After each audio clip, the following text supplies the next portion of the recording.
What's up, guys? I'm Jason, the 50s kid. If you saw my last video, I talked about how there's a noise in my suspension coming from the right-hand side. It's really bad. It's coming from the top of the strut, basically, and there's like a bearing in there, and that bearing is probably definitely just shot.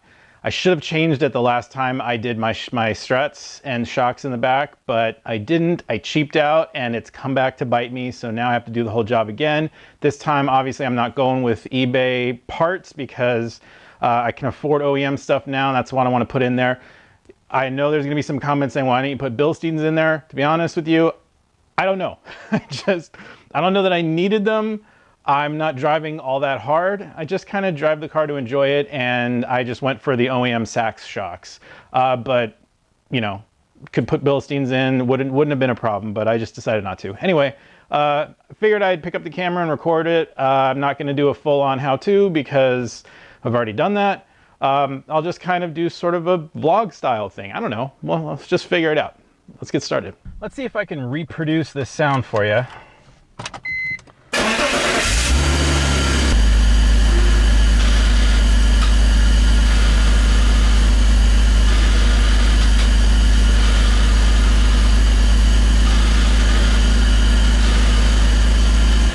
Okay, I think we all heard that, so let's fix it. What idiot decided to put all this crown and base molding right here in this space where I have little space to begin with? I don't even know. So I went and bought these shocks or struts from OEM Bimmer parts, and I'm sure if I had actually intended to make a video when I bought them, Max would have just given them to me for free just for mentioning the name of his company. So yeah, I'm just making genius moves here, guys. I'm telling you. By the way, you know how the corrugated tubing kind of breaks apart after a while? This is the tubing. If you want to get it, this is the part number. Just in case you wanted to know. Let's see. I've got new boots because those are deteriorated after a while. And yeah, 2 boots. And here I've got one of the strut towers. And these I got from ECS Tuning because I think Max can't get those, or I don't know if he can't, but he didn't have them when I looked. Maybe I'm completely mistaken. That's not a knife. Sorry, Max, if you do have them. But anyway, that's the part. Let's see what those look like. It's a whole kit. Let's see, how does that open? Am I stupid? Oh, okay.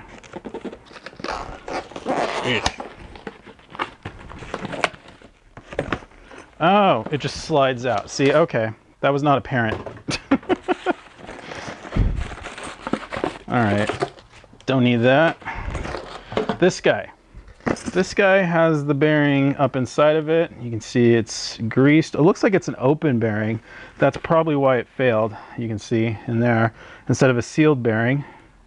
So yeah, that's probably why it failed.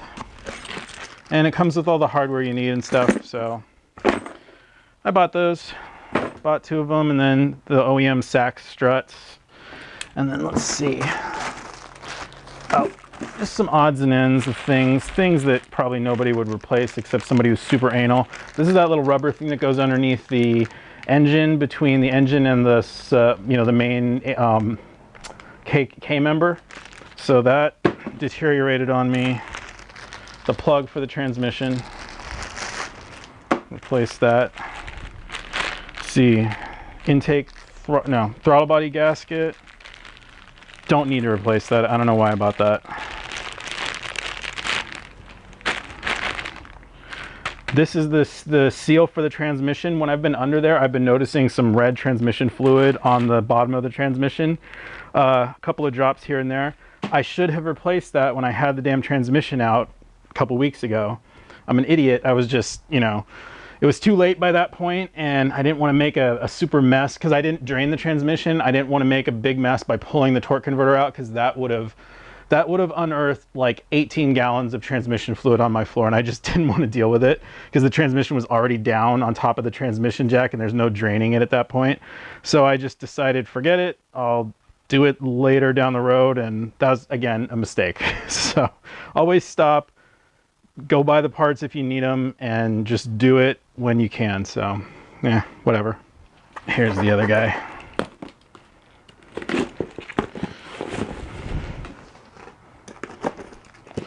Oh yeah, look at that. Just slides right off. Okay. Always check your parts before you begin the job, because man, if you have the wrong parts and you take your car apart, that's gonna suck. Can you guys see everything? I guess you can see everything. So I'm always wearing safety glasses now that I got my LASIK done, because man, I didn't realize how much my glasses served as safety glasses. Yeah, because I was under there doing the job with the transmission and I had a light fall on my eye. Not this little light, this little stick light here, but like one of those big Milwaukee cubes. I had that, you know, it's magnetic. I had it stuck up above my head and boom, right on my freaking head. So ever since then, always with the safety glasses. It's a good tip. Safety third, right? In my first video, my how-to, I think I remember struggling with this, and what I probably didn't do was I was just lazy. I didn't want to take the skid plate down, and I didn't want to unbolt this guy right here. You gotta do that so you get more swing and you just get more, you can get the whole thing out of the way. If this is attached here, you're just not doing it. Another tip for this job is these thin wrenches are really great. I found these on Amazon, I think for like $25. If I can find them again, I'll throw a link somewhere, because you know, got to get those commissions. And they're great for fitting on the back of something like a strut, or when you're doing like a brake caliper. Sometimes there's a, you know, there's a little thing you have to hold on to, not on German cars, but on other cars. So it's great to hold the thing if you can make sure you're on it, so that, you know, the stud doesn't just spin and spin and spin. This is what I was talking about. See how there's little registrations right there? So you just kind of hold that guy in place. It's a 16. You know, it's always good to just, before you get down on the ground, to just kind of take a look, see what sockets you need, figure it out, see what bolts you got to take off, and figure out which sockets you got to grab, so that you're here and you don't have to keep getting up a million times. That is an 18, by the way. So that's out of there. Boom, so you can see it already dropped a little bit. Now we just got to unbolt it from the top. And I'm not resetting the camera. It's just 3 13s at the top. All right, it's gonna drop. And there it goes.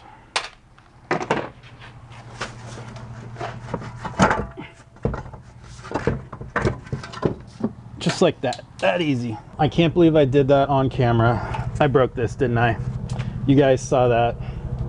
Yeah, that's what you get when you take a lot of time off. You forget about these things. Oh, look at this. This is straining a little bit right there. Okay, remember what we do on this channel? We learn from Jason's mistakes. Disconnect the headlight sensor before you do this whole job. So this is kind of interesting. This side doesn't want to just fall right down like the other side did. So you got a couple options. You could come with a hammer and chisel in the back, and you can kind of spread open the little, because you know it's clamping it like this. So you can sort of spread it open in the back, but you don't want to spread it too much, because if it opens up too much, then the bolt, you won't be able to get that bolt in and screwed into the other side. So I think instead, I'll try a couple love taps right here.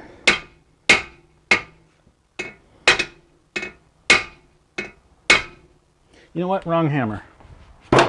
Better hammer.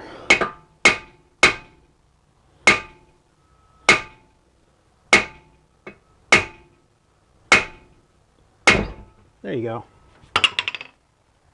Of course, making sure that we disconnect all these lines first, which I remembered to do this time. You see, it does give some strain on the brake hose, but it should be okay. Probably not great, to be honest with you. Let's not leave it like that. Actually, I'm gonna go bungee the other side too.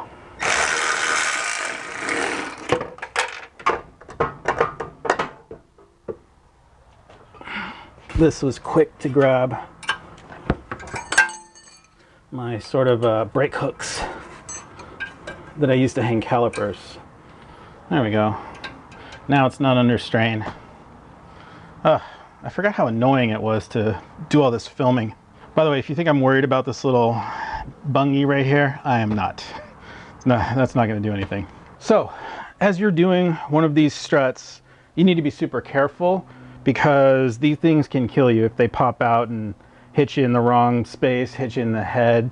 So, really bad. You definitely, what I do is I position it this way, right? So, I'm sitting, like I'm facing it this way, and it's the angry ends are off to my side. So if it does pop apart or something, it's not gonna hit me.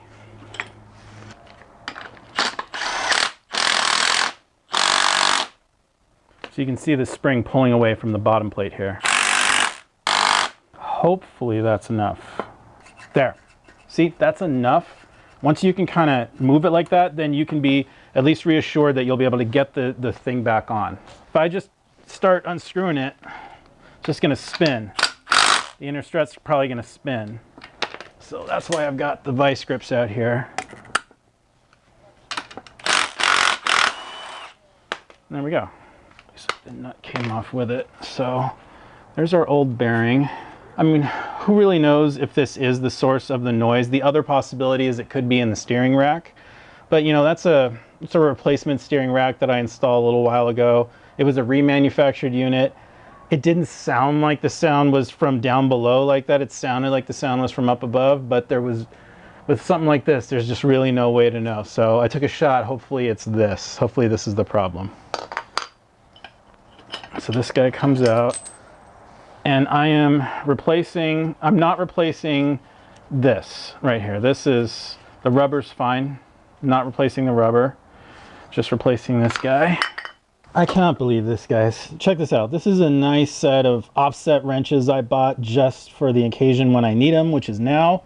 And this nut is a 21. This freaking wrench is a 22 and a 20. A 20! Who the hell ever needs a 20? It's a unicorn. It does not exist. Why isn't this a 21? There's no 21 in this whole set. This is like 1918. So stupid. I don't remember what brand this was, but it was not worth it. I'm going to end up doing something that is probably bad, but I kind of have no choice here. First of all, the nut that comes with the strut, we don't need it because we got the one that comes with this whole kit. And the problem is that when you try to go through this nut on, this inner strut rod is going to spin because it just is. There's a little cutout for an Allen wrench to fit in there, and you need one of those offset wrenches that I just showed you to kind of hold the nut or turn the nut while you're holding the interior rod so to keep it from spinning. But of course I don't have a 21. So what I'm going to end up doing is I'm going to use this to hold this top part of the strut right here. And it's not going to matter because this inner part of the strut is never going to make it all the way down inside the shock past the seal. You don't want to mar this up ordinarily because if there's a mark on it, it could cut up the seal inside of the shock and make your shock wear prematurely. But this part of the strut is never going to get all the way in there because the spring can never be compressed more than like this much, you know what I'm saying? So it's going to be okay. At least this is what I'm telling myself. It likely will be fine. We're kind of like this. Look at that. This strut is a little bit in. It's definitely in compared to that one. Ooh, you know what? Do I have the right part? I think maybe I have the wrong part because, oh man, I think that Max was telling me, you know, whether you have the sports suspension or not, the strut is taller or shorter. And I think he ended up sending me the shorter one. Ah, man, that kind of sucks. So I think I have to pause the video and I think I have to send these struts back and get the right ones. Oh man. You know, remember what I was saying about making sure you got the right parts? Did I look at the part numbers on the box and confirm that everything was correct? Did I do that? No, I didn't do that. Ah, and look what just happened to me. It's been a couple days since I paused the video. It turns out what happened is I did order the correct struts, and they thought they were sending me the correct struts for the standard suspension, but they ended up sending me the sport struts. Just something was mislabeled on the warehouse shelf. You know, these kinds of things happen. Not a big deal. I talked to Max at OEMBimmerparts.com. He was super nice, and he sent me a return label, and you know, we got to talking, and I was like, you know, I might as well be installing the Bilsteins. And he's like, well, let me hook you up with the Bilsteins. And I was like, okay, that sounds good. So that means we have to thank this video's sponsor, which is OEMBimmerparts.com. You know, I order from these guys anyway. You know, it's not just because they sponsor me. Like, I paid for the original struts. The reason I order from them, I'll be honest with you, is because they have super fast shipping.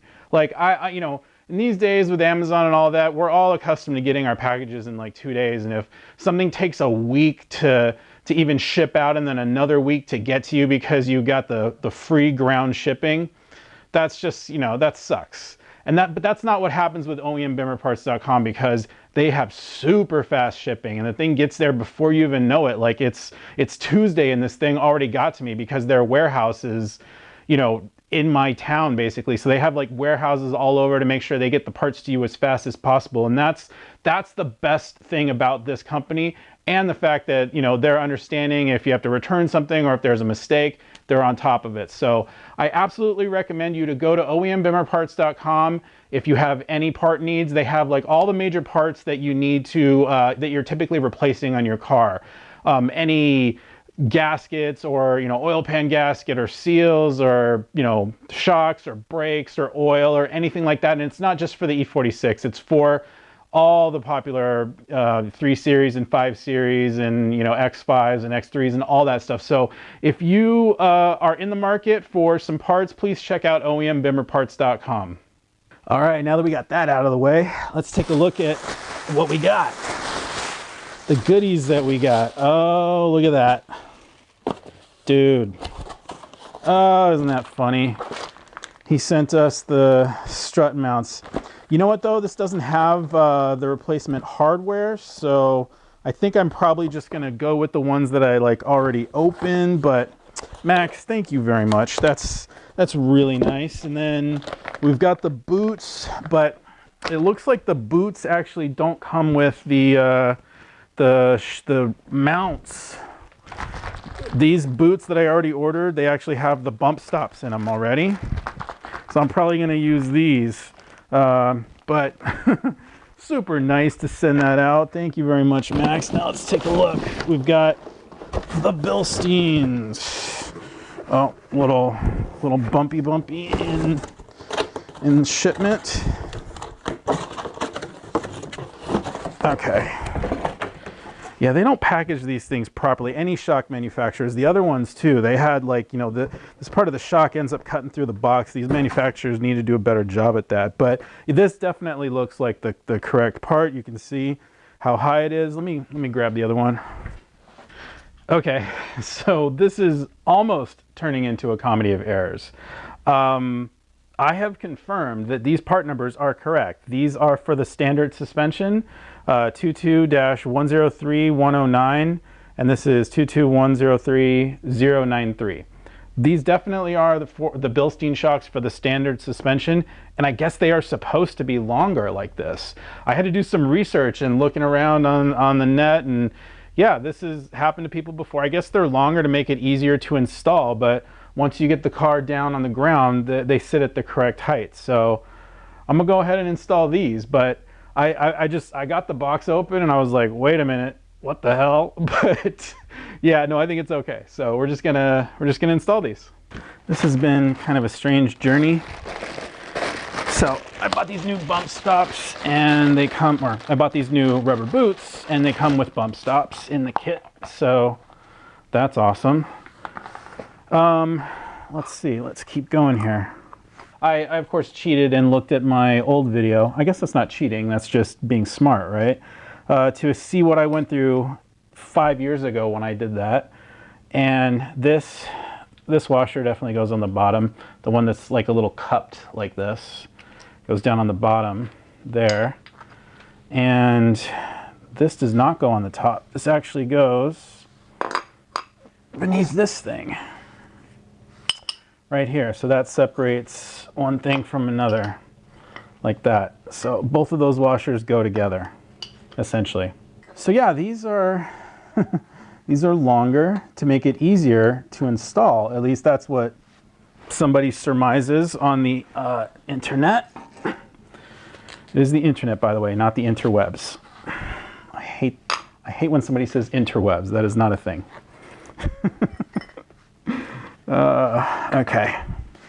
I'm kind of curious if I kind of release the tension fully from this spring, is it going to be longer than the strut? I think it probably still will be, so I'm not going to like release all the tension, but I'm just going to keep it the way I have it so as not to make more work for myself. Wait. We're this way, aren't we? Yes, we are. So the bump stop goes up on there, and this guy, well, of course, this guy goes on. Now, here's the question. Does that go up or does that go down? What do you guys think? Does it go up or down? I think it goes down. And I think it's supposed to go on before the bump stop.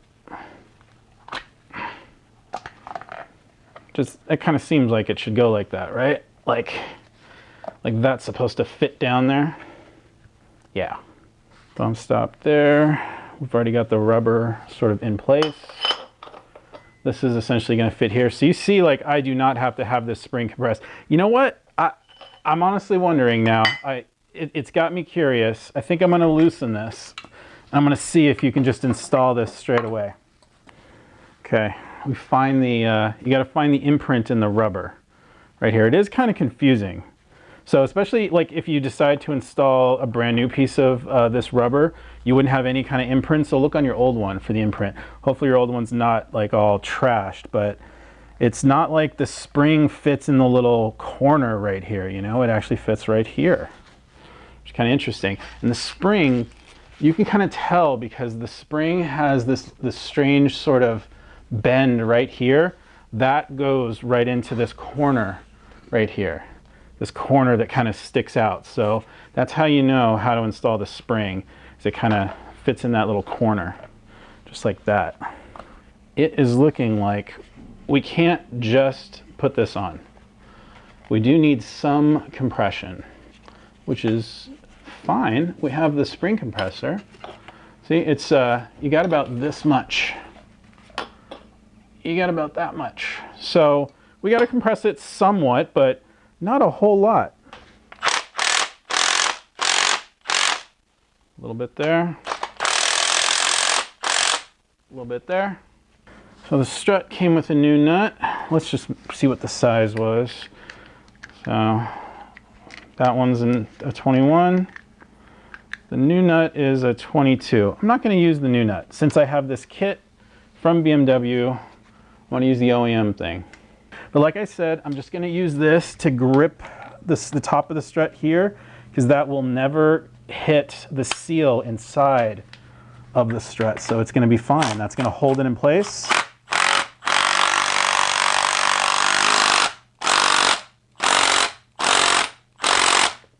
That's it. No damage done. I can't even see that I made any marks because that is a hardened shaft. We're good. Looks like we got 3 new nuts for the top, and then this must be for the for this guy right here. So, seems to me best way to do this is to stick this guy in first, but you got to be able to do it while it's up in here. So you kind of have to do it that way. Oh, this might be kind of a juggling act. I'm thinking 1 bolt in the top here, very loosely. And then push this guy like that. Now we need a jack to lift this up.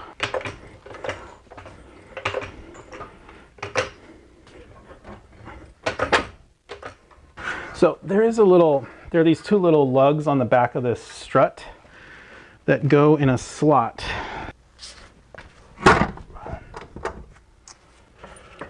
Get this nut in. Sway bar link, and we have new fasteners for it. So, yes, I did use this thin wrench. Of course, you don't need to use it. Learned that from my first video.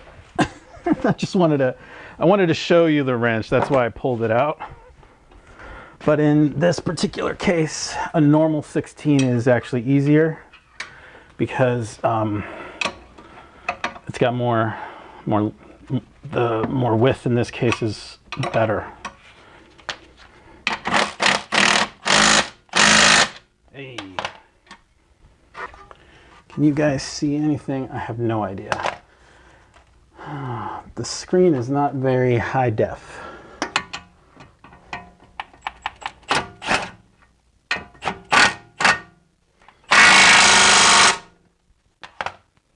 And now I'm deaf. There's a little nub that has to go in this little hole right here. Make sure when you're positioning the strut in there, you get it positioned properly. By the way, my neighbor took me to the junkyard this weekend and I was able to find one of these. So I'm gonna go install it on the car. All right, guys, I got the shocks put on, the struts put on, and I think you can kind of see the problem already. Hopefully you can see the problem. Yeah, it's sitting way too high. It's ridiculously too high. Just check out the gap back here between fender and tire, and then look at the gap up here. There's so much more room up here like that. I mean, I could just tell immediately by looking at the front of the car right here.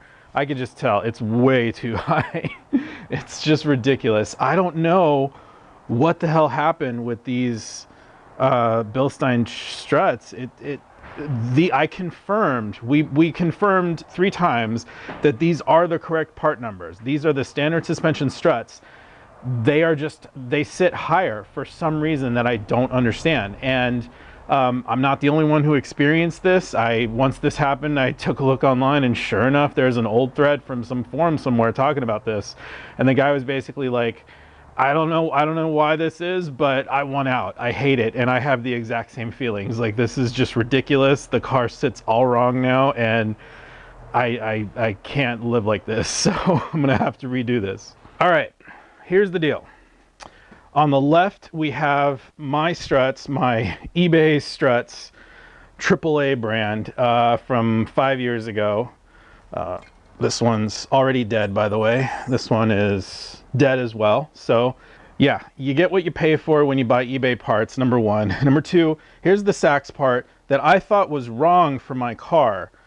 And the reason I thought it was wrong is because these numbers weren't matching the numbers that I was looking up on Rock Auto. Apparently what happened is Sachs had an older part number that started with a 290, and then they just discontinued that and came up with a new part number for their new parts. But here's the deal. I went to the junkyard and I got an OEM original strut with the original part number for my car. I know for sure I had the standard suspension because I could see this part number in my old video where I took my OEM parts off. And of course, this strut is completely the correct part.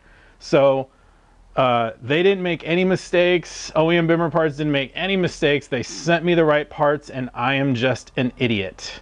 So yeah, I mean, I feel stupid. This whole video is kind of turned into a comedy of errors. It's basically what not to do.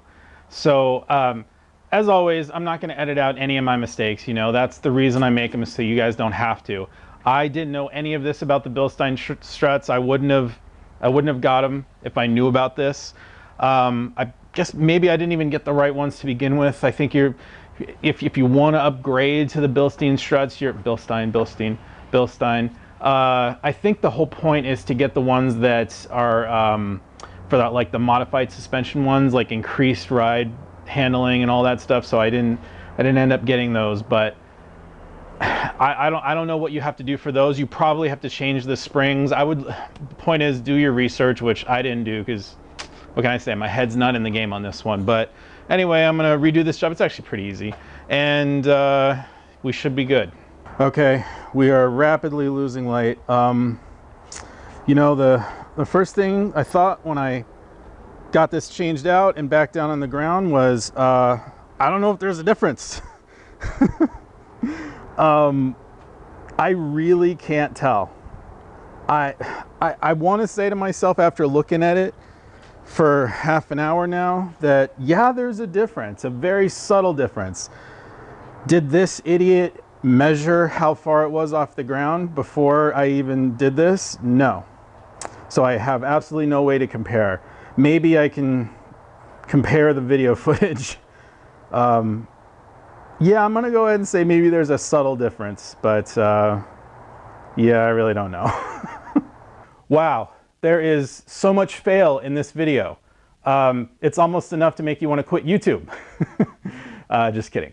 But I have to tell myself that there is a subtle difference because I didn't measure it. But I'm just gonna go with, yeah, there's a difference, and this is the way it should be, and these are the OEM parts, and whatever.